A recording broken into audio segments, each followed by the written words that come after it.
Good morning everyone, it is 7:24 am here in Tokyo, Japan on Thursday, and firstly I would like to bring you guys attention to the date.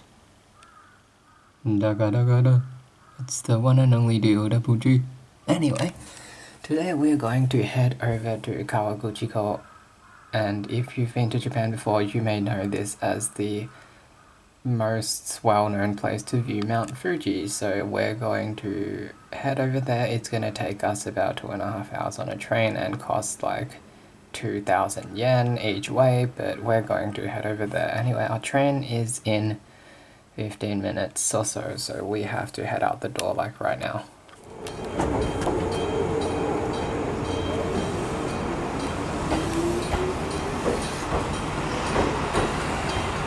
Okay, so here we are at Shimoyoshita Station. What time is it now? It is 10:16, so we've been sitting on trains for a good 2.5 hours. And we're not, well, okay, just kidding.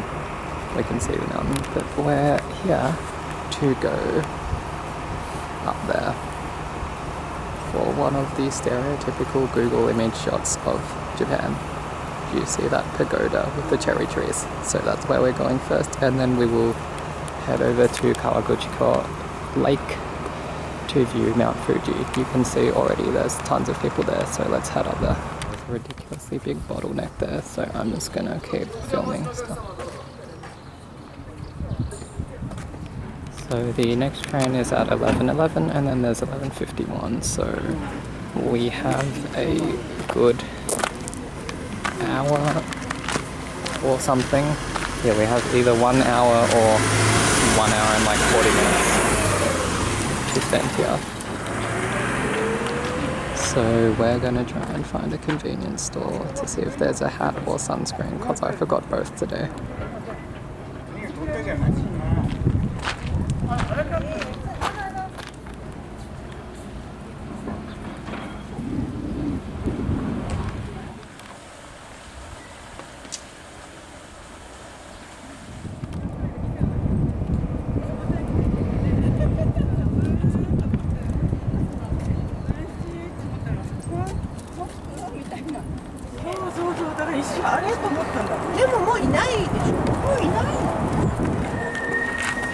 Okay, we are zooming out through cherry blossoms and a torii gate on Mt Fuji. I think we can definitely say we're in Japan now. Okay, we're gonna go again. We're gonna zoom out from these cherry blossoms, blowing in the wind. Out slowly through to Mt Fuji. See, look at that. Isn't this just the most stereotypical Google Images shot you can ever find of this country? Actually, it's not, because we're gonna climb to the place that it is. Let's go. So we are going up these steep steps. Apparently there are 398 of them, but it's okay because they are covered in cherry blossoms. Sorry, love zooming in on stuff. So we have different types of sun. Sorry, just let me zoom into these cherry blossoms. Cherry blossoms are always nice to zoom into and then pan across.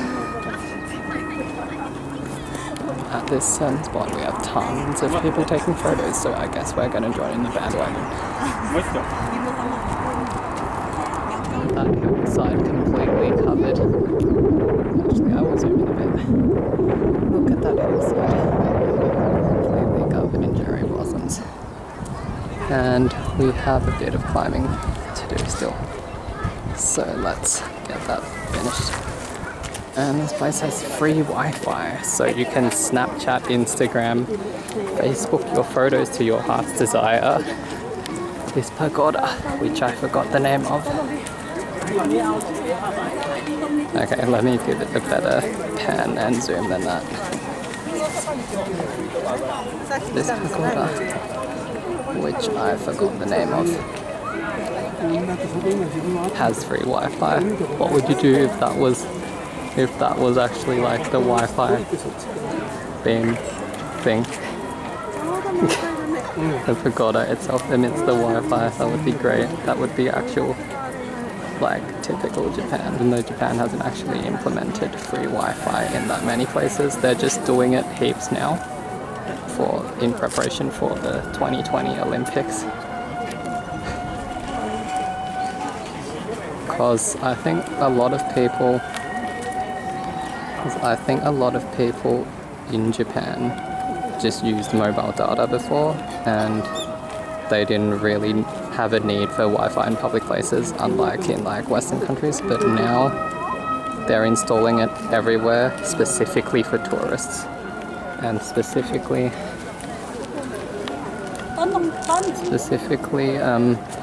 in preparation for the. Let me just zoom into that. Specifically in preparation for the Olympics as well.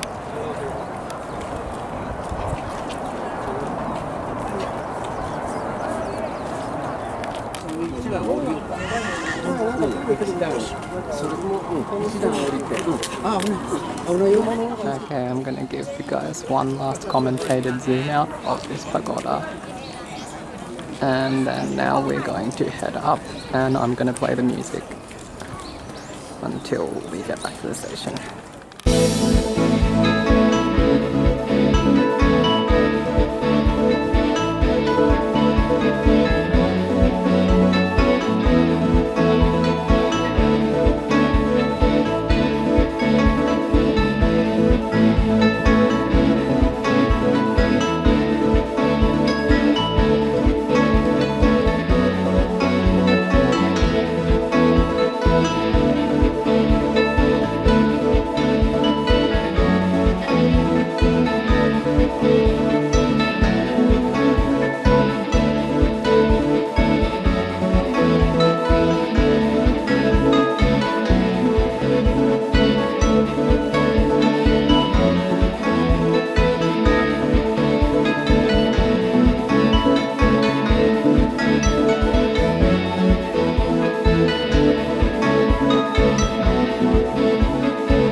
We were just up there, and over here is our Mount Fuji. So we're gonna keep going along the Fuji Kyoko line and head to Kawaguchiko, and then head along the north side of the lake to take more shots of Fuji.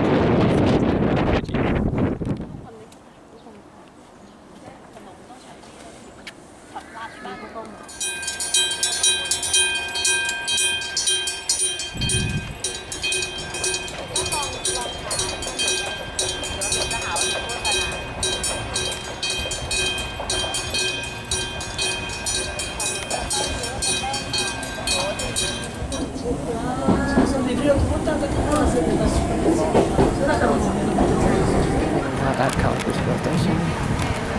And yeah, I don't remember there being like trees on the platform last time I was here. We have to head around these lakes and view more stuff than Mt Fuji. Well, this is a restaurant car, what the hell? Damn, I want to get on that train, or even the other one we saw before, but anyway. Anyway, I'm gonna play the music again and enjoy the view of the cherry blossoms and the Kawaguchiko township and Mt Fuji. Okay, so we actually rented a bike, so now we're actually going to be able to get around much faster. But here we are at this random temple.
Kawaguchiko station after our pretty much 3-hour cycle and filming trip around here. Yeah, sorry guys, I know that I pretty much spent most of the time cycling and not really that much filming, but I like my cycling, so yeah, not as much variety of footage as there usually would have been,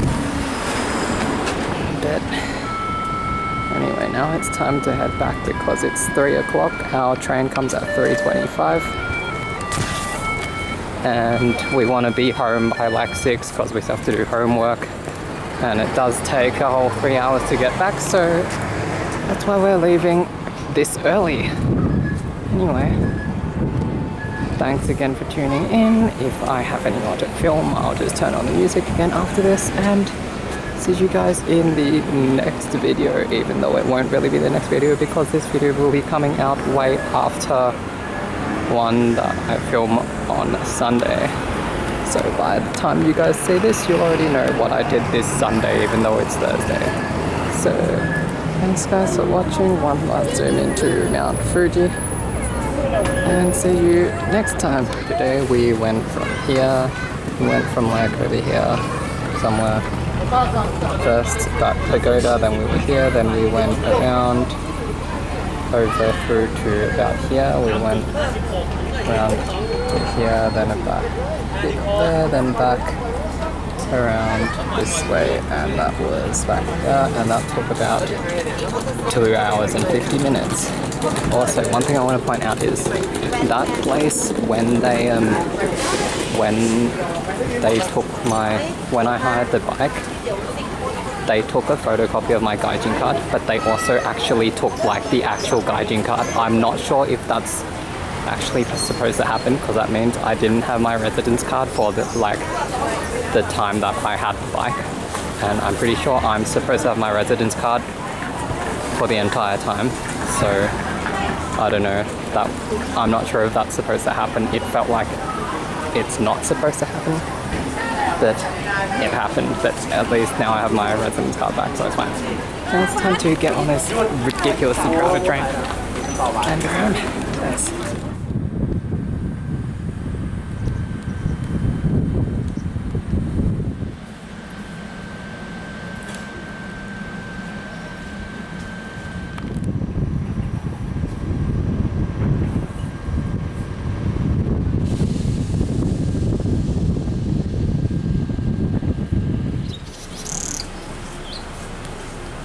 So, even though the Fuji hot ski station had a nice body gate, the JR one rivals it with this cool log cabin look and this nice iron sign I really like. Anyway, train comes in 7 minutes and we paid out the ass for it, so we better go into the platform.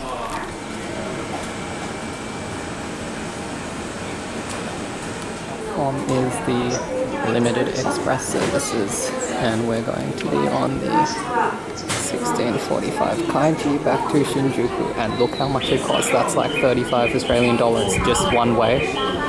The journey takes about an hour and 5 stops, so 5 stops, 1 hour journey costs 30 Australian dollars. This is why you get a JR pass. The Narita Express comes all the way here. Yeah, I'll just show you these. I'm not sure if I showed you these before, but on the ground at the platform they have signs saying what platform or what part of the platform to wait to board each carriage of the train. And since we have a reserved seat in car 8, we are going to wait here because this is car 8 for the limited express of Suzuki Kaiji services.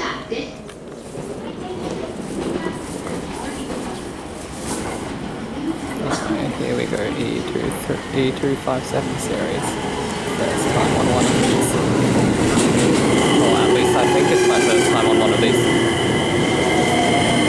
But I just know that ever since I got to Tokyo, I've wanted to get on one of these, and now I am, even though it costs a fortune.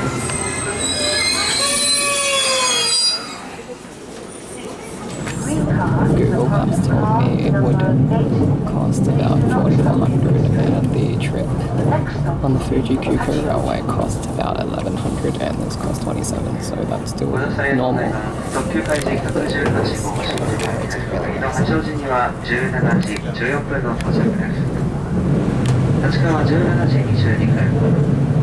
It's pretty much as nice as a Shinkansen carriage, which I like a lot. So let's just head back to the city. I'm not sure how much else I will film, because I like riding on trains, but I don't know how interesting train footage is to you guys. So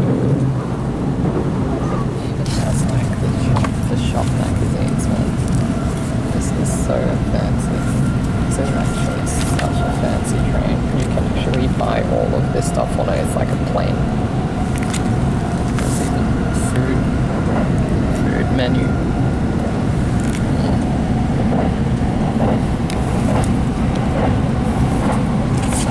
Coffee and cake. That was okay. Oh no, that's it. Oh yeah, okay. I'm impressed the prices. The prices are actually reasonable, unlike on planes.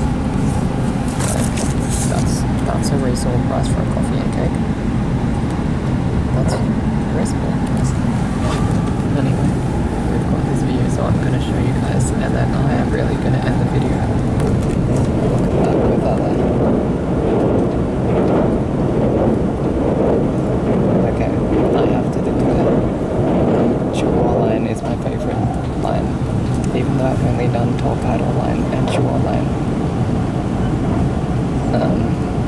Chuo line's my favorite line because not only does it go through mountains, which automatically makes it really good, it has that really nice bit when you're going between Akihabara and Shinjuku. That's like next to a river, which I found really nice, so yeah. The thing is though, I haven't gone north. I haven't done any of the lines that go north, so one day I have to do them, but until then, Chuo line is my favorite line, and I don't know, it's going to be pretty hard to beat.